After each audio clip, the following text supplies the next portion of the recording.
Olá! Começa agora mais uma edição do Crítica de Ponta na TV. Nessa edição, falamos diretamente da Flicampus 2014 na Biblioteca Pública de Ponta Grossa.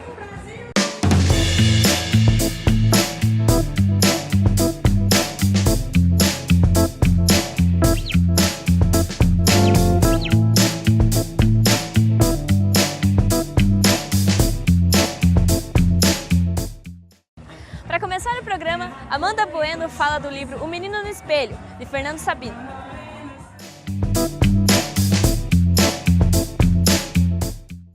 O Menino no Espelho, livro de autoria do escritor e jornalista Fernando Sabino, compõe as ofertas que valem a pena aproveitar no sebo Espaço Cultural do terceiro Flicampus. Lançado em 1982, o livro traz 10 histórias que mesclam realidade e imaginação. O protagonista, que é Fernando quando criança, conta de maneira simples as histórias vividas na infância do autor em Belo Horizonte. As 10 histórias presentes no livro são compostas de acontecimentos cheios de fantasia, como a possibilidade de materialização do reflexo do menino no espelho, conto que dá nome ao livro. A obra tem uma narrativa leve e capaz de prender facilmente a atenção do leitor, independentemente da idade. O livro tem 175 páginas e custa, em média, R$10 nos estantes do Flicampus. E agora, Gabriela Gambassi fala do livro A Fada e o Bruxo, de Fernando Medina.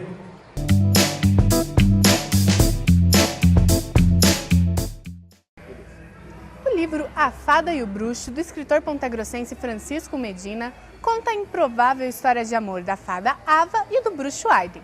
O romance dos dois é vivido à moda Romeu e Julieta, já que os seus dois povos não se dão bem.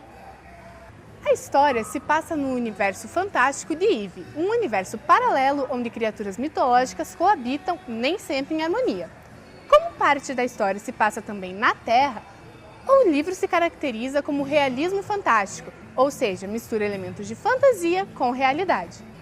O estilo de escrita e construção de Medina lembra livros como Harry Potter, O Senhor dos Anéis e outros exemplos de realismo fantástico.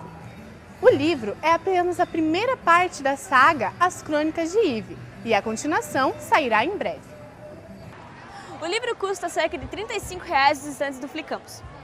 E agora Milena Sartori fala sobre o livro Abominação.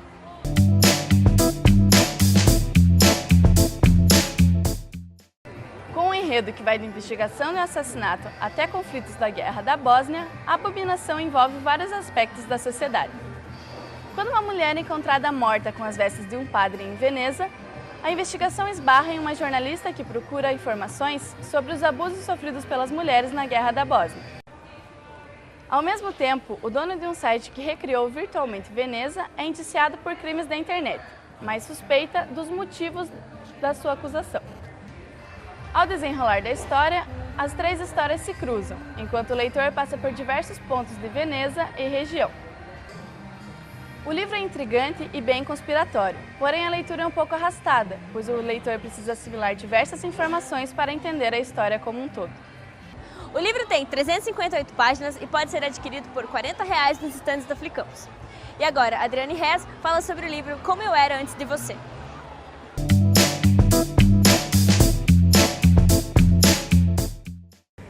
O livro Como Eu Era Antes de Você, da escritora Jojo Moyes, conta a história de Will Traynor, um famoso executivo que sofre um acidente de carro e se torna tetraplégico. Após o acidente, sua vida se cruza com a de Louisa Clark, que tenta mudar sua visão sobre o mundo. O livro tem uma linguagem fácil e uma história envolvente, porém pode se tornar um pouco maçante por descrever o mesmo momento durante vários capítulos. Com um desfecho surpreendente, o drama é uma boa opção para quem procura uma grande lição de vida. O livro tem 318 páginas e pode ser adquirido por cerca de R$20 nos estantes do Flicampus. E agora, Jaqueline Guerreiro fala sobre o livro Virgens Suicidas.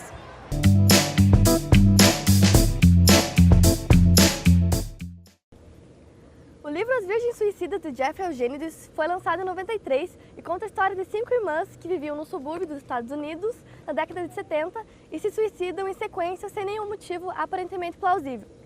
As irmãs têm entre 13 e 17 anos e elas viviam sob restrições morais e religiosas muito fortes pelos pais delas. O livro é narrado coletivamente pelos vizinhos das meninas, que eram obcecados e fascinados por elas e pelas suas histórias. O livro possui 271 páginas e é da editora Companhia das Letras e custa R$40. Também vale a pena assistir o filme adaptado pela Sofia Coppola. O livro pode ser adquirido por R$40 nos estandes do Flicampus. E agora, Matheus Dias fala sobre o livro Caipiranaense.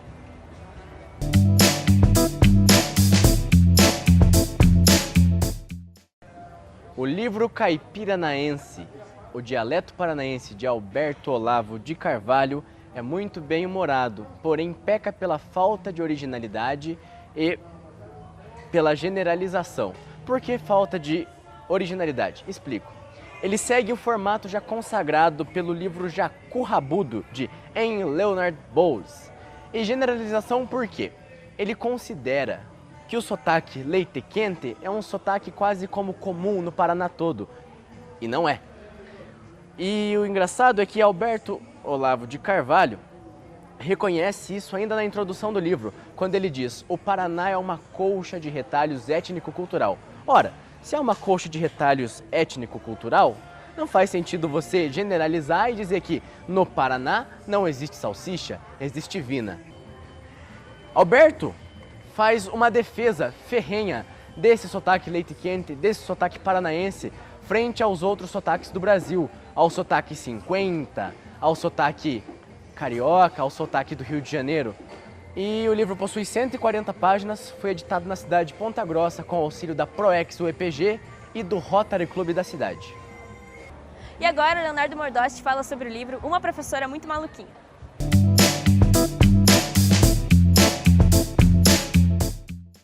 Um dos destaques desse terceiro Flicampus é a literatura voltada ao público infantil. As pessoas dessa faixa etária têm sido as mais presentes em todos os dias da feira. Dessa forma, a procura por livros voltados a esse grupo é bem maior. A vinda de Ziraldo reforça essa ideia, e as obras do autor estão entre as mais vendidas do festival. É o caso do livro Uma Professora Muito Maluquinha. A figura da professora, que no livro é vista como um ser mágico cheio de fantasias, é uma forma de expor que a didática e a prática da docência é essencial para a formação da mesma, de seus alunos e de todos os profissionais envolvidos na área. O preço é acessível para o consumidor, mas o pequeno número de exemplares disponíveis para compra dificulta a sua procura. O livro é da editora Melhoramentos e pode ser adquirido por R$15. E agora, Nilson de Paula fala sobre o livro Bullying e Eu.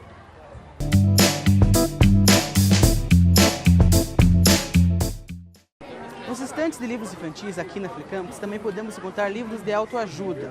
Um exemplo é o livro Bullying e Eu, Histórias de Pátio de Escola. O livro de autoajuda para crianças e adolescentes que enfrentam o bullying. Escrito por Louise Shapiro, o livro traz a opinião de uma psicóloga que fala e dá dicas também aos agressores e também às vítimas. No livro, traz histórias e experiências de crianças e adolescentes que sofreram bullying na época da escola. A psicóloga e também professora Dorothy Spilade traz também suas dicas e suas opiniões sobre o bullying e como enfrentá-lo, os agressores que também são chamados de bullies. Dentre as várias histórias do livro, um exemplo é Kate, que aos 13 anos sofreu com cyberbullying, mas aos 16 tornou-se agressora. Também a psicóloga, ela tem uma contradição durante o livro. Ela diz que os agressores têm que sofrer também. Um exemplo ela dá quando as vítimas têm que reagir, dizendo que deve fazer um grupo para coagir o agressor. E agora, Marcos Vinícius fala sobre o livro O Joelho Juvenal.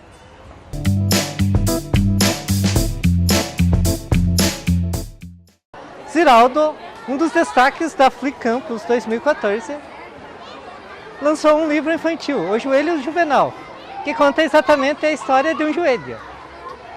E esse joelho ele tem 2 olhinhos. E ele é o joelho de uma criança, ele vive esfolado o joelho.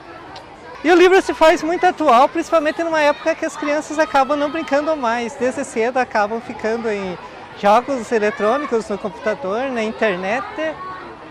O final do livro é bastante interessante, mostrando toda a irreverência do Ziraldo, que mostra quando um menino cresce. E o interessante do livro é que ele mostra apenas um joelho, e a gente tem 2. O livro foi lançado pela editora Melhoramentos e pode ser adquirido por cerca de R$20. E agora, Mariana Fraga fala sobre o livro Florianópolis, a capital em uma ilha.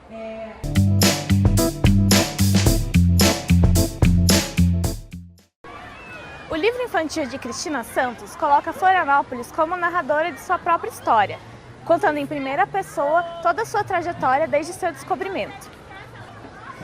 Com belíssimas ilustrações em aquarela dos cenários da cidade, A Capital em uma Ilha destaca aspectos marcantes da capital, como a cultura local, as tradições açorianas e as belezas naturais. Parte de uma coleção que conta a história das capitais brasileiras, esse livro trata de maneira didática tanto as questões históricas como as questões geográficas da Ilha da Magia, fazendo com que um pequeno leitor aprenda de maneira muito mais lúdica. O livro foi lançado pela editora Cortez e pode ser adquirido por R$ 26. E agora, Vinícius Biasotti fala sobre o livro Assalto ao Banco Central.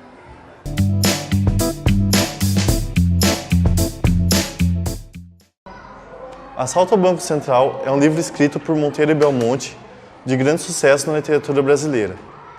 O livro conta a história de um assalto ao Banco Central do Brasil, em Fortaleza, no Ceará, no dia 6 de agosto de 2005.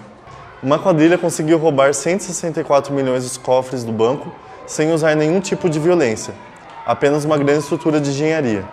Esse foi o segundo maior assalto aos bancos no mundo, tanto que o livro virou filme.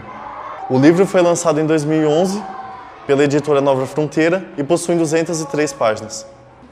O livro pode ser adquirido por R$ 10 nos estandes do Flicampus. E agora, Gabriel Panici fala sobre o livro A Cabeça de Obama.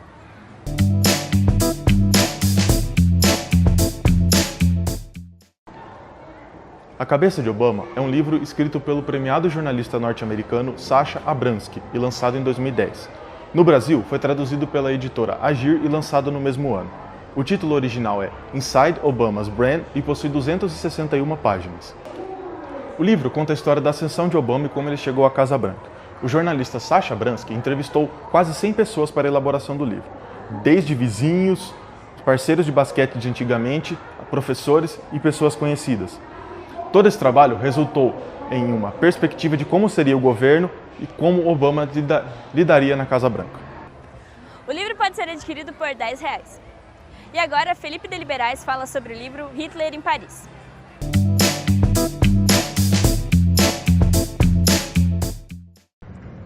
O livro Hitler em Paris começa com um resumo dos precedentes do ataque das forças nazi à capital francesa.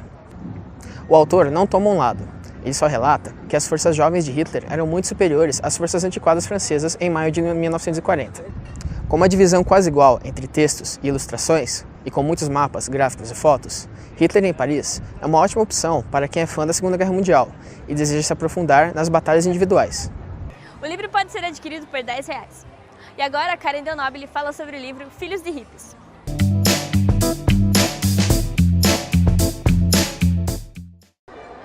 O livro Filhos de Hippie, da escritora norte-americana Maxine Swan, conta a história de 4 adolescentes que cresceram na zona rural da Pensilvânia, nos Estados Unidos, no meio da cultura hippie. Com relatos curtos, a autora mostra a dificuldade que os adolescentes tiveram em conviver com as regras da sociedade logo após sair da comunidade hippie e também a conviver com as peculiaridades dos pais que levavam uma vida livre e sem regras. O livro foi lançado em 2011 pela editora Planeta Literário e tem 182 páginas. E agora, Fernanda Penteado fala sobre o livro O Seminarista.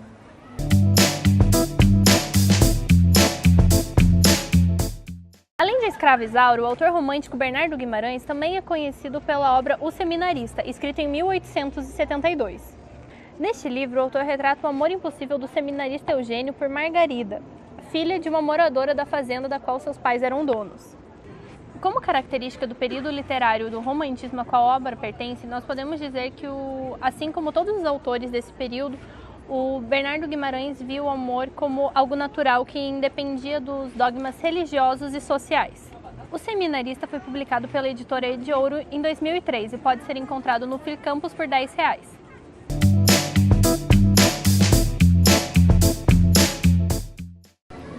Escrita em 1993 pelo autor italiano Antonio Tabucchi, a Firma Pereira se passa durante a ditadura salazarista de Portugal e tem como personagem principal o Dr. Pereira, um jornalista viúvo apaixonado por limonadas e pelo retrato da falecida esposa. Curto e fácil de ler, a Firma Pereira é escrito como um testemunho do jornalista de suas aventuras com Monteiro Rossi. em uma época onde escrever para jornais era tarefa controlada. O Crítica de Ponta chegou ao fim. Acompanhe mais as nossas críticas no blog criticadeponta.com. Até a próxima semana!